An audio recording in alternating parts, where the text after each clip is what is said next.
सो ये बेस जो basic books है, that either you can read from basic books और क्लासरूम नोट्स. सो मैं I did not refer any such NCERTs, क्योंकि मेरे क्लास नोट्स डिसेंट थे और I was confident that I am able to write those questions. So I did not refer any NCERT. For example अगर आप prelims की बात करें, geography I had a good notes और I was able to understand well in the classroom. मुझे कभी ज़्यादा doubts भी नहीं होते थे और बाहर भी डाउट्स नहीं होते थे, तो मैं एनसीईआरटीज वगैरह ज़्यादा पढ़ा नहीं. So it depends. आप please follow only one source. If you are able to cover those no syllabus, you don't have to read. अगर कोई बोल रहा है कि नहीं आपको एनसीईआरटीज पढ़ने जरूरी है, नहीं, आपको सिलेबस कवर करना ज़्यादा जरूरी है. The importance you should give to syllabus. You should complete the syllabus rather than completing the books. So if you have any doubt, then I can actually go through. In polity also I did not read Lakshmikant. सबको शौक लगता है कि लक्ष्मीकांत बिना पढ़े कैसे हुआ.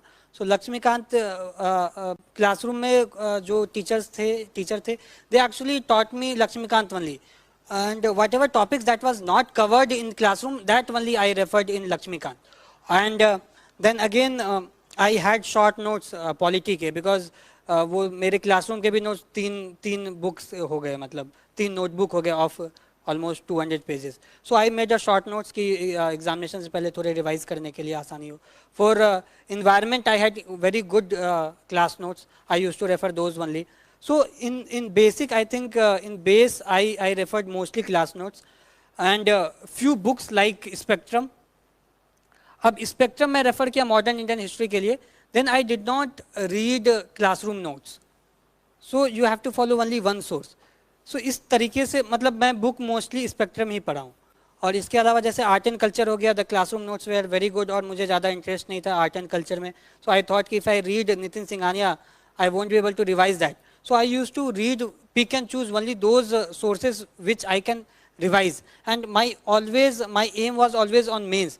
सो मेरे टाइम पे 2019 and 2020 they asked good questions in current affairs, and many questions you can eliminate, but now they are not asking that much. So you should be very thorough with the basics. अगर इस बार का paper देखे तो they asked very tough questions, but if you are good with the basic, if you are thorough with the NCERTs, अगर आप पढ़ रहे हैं, अगर आप उसको कवर कर लिए हैं, so I don't think कि आपको उतना प्रॉब्लम होगा. You will be able to get 90 to 95 marks और इससे ज़्यादा cut off I think it won't go this time.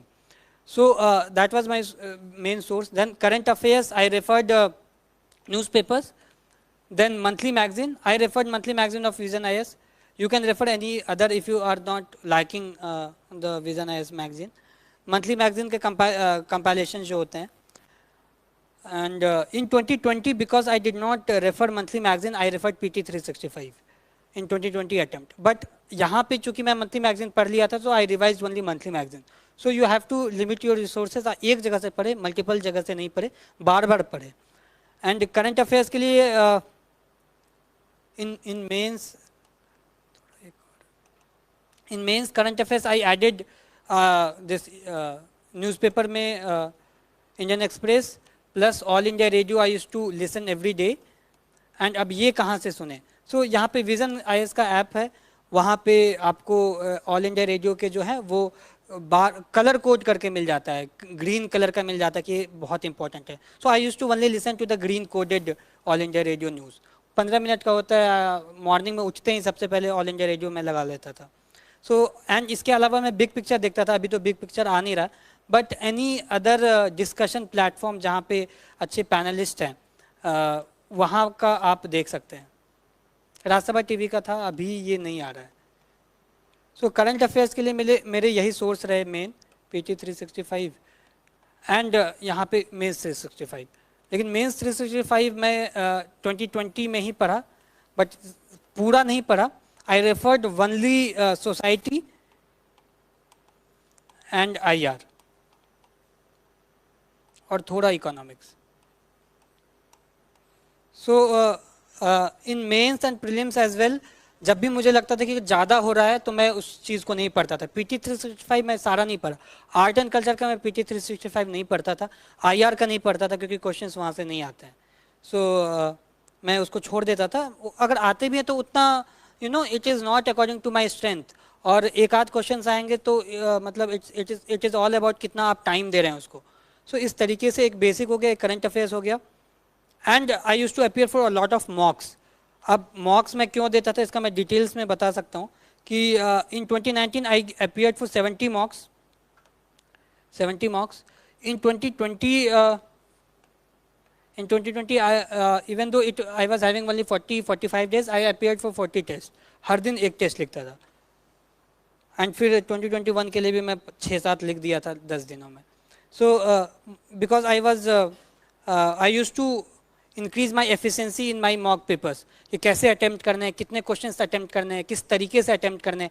Everything use to be you know finalise almost, कि इतने करने हैं, इस तरीके से करने हैं, और एफिशिएंसी कैसे बढ़ाना है, how to do intelligent guessing, everything I use to learn from mocks. So ये मेरे 3 मेन ये रहते थे. और मेंस में what ever I have read in prelims, that used to be my source. And ये current affairs के ना I used to make short notes as well.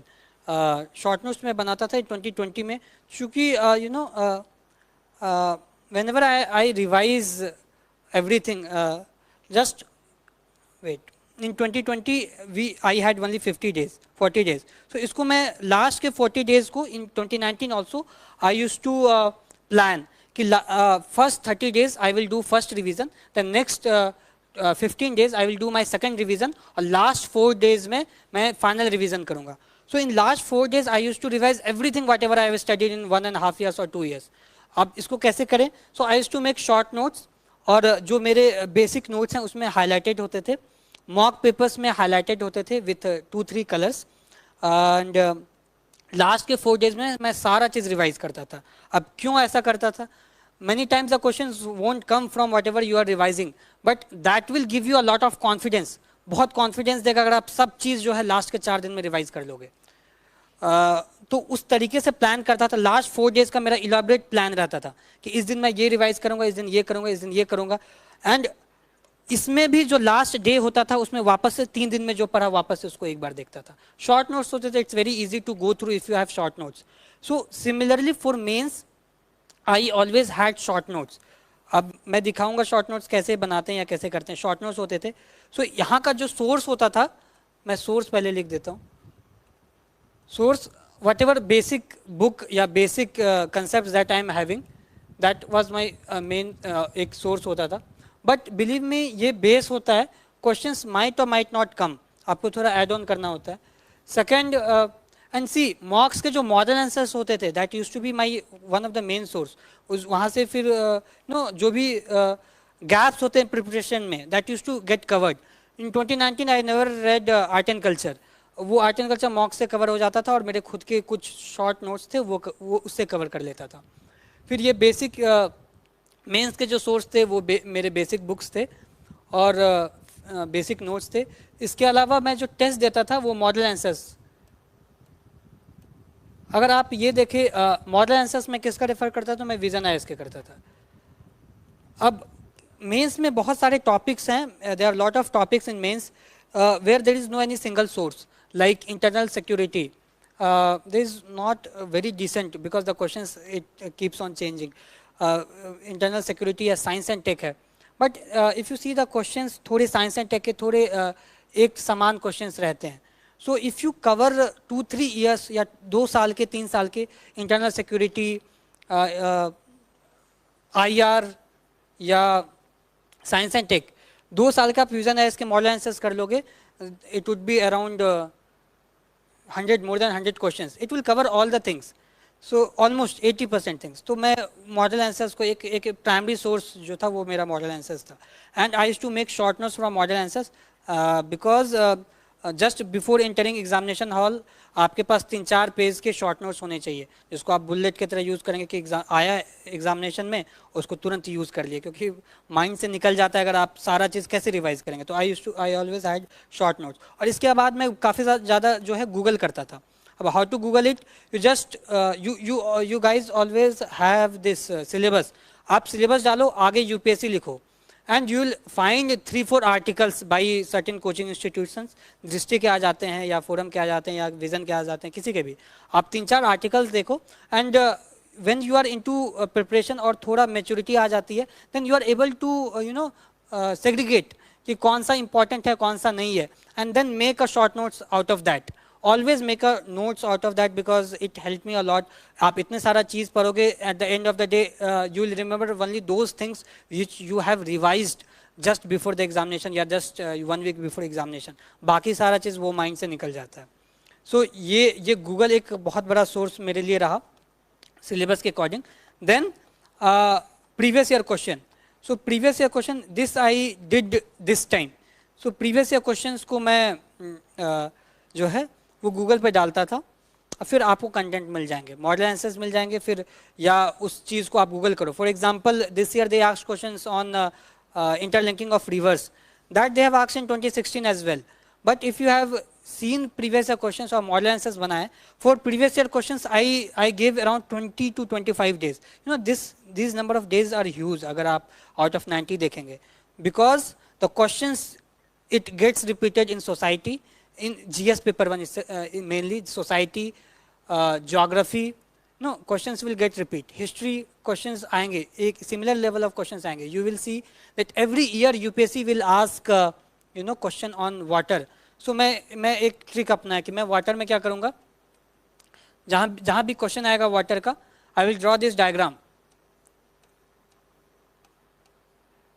This is 1947, this is now 2020 and this is 2047. This is per capita availability of water, this is 5000 litres, this is around 1600 and यहाँ पे 1000 के आसपास आ जाएंगे. तो ऐसे करके डिक्रीजिंग ट्रेंड. सो ये graph मैं याद कर लिया, और फिर विज़न का मॉक हो या कहीं पे भी टेस्ट हो, ये मैं बार बार इसी को रिपीट करता रहता था.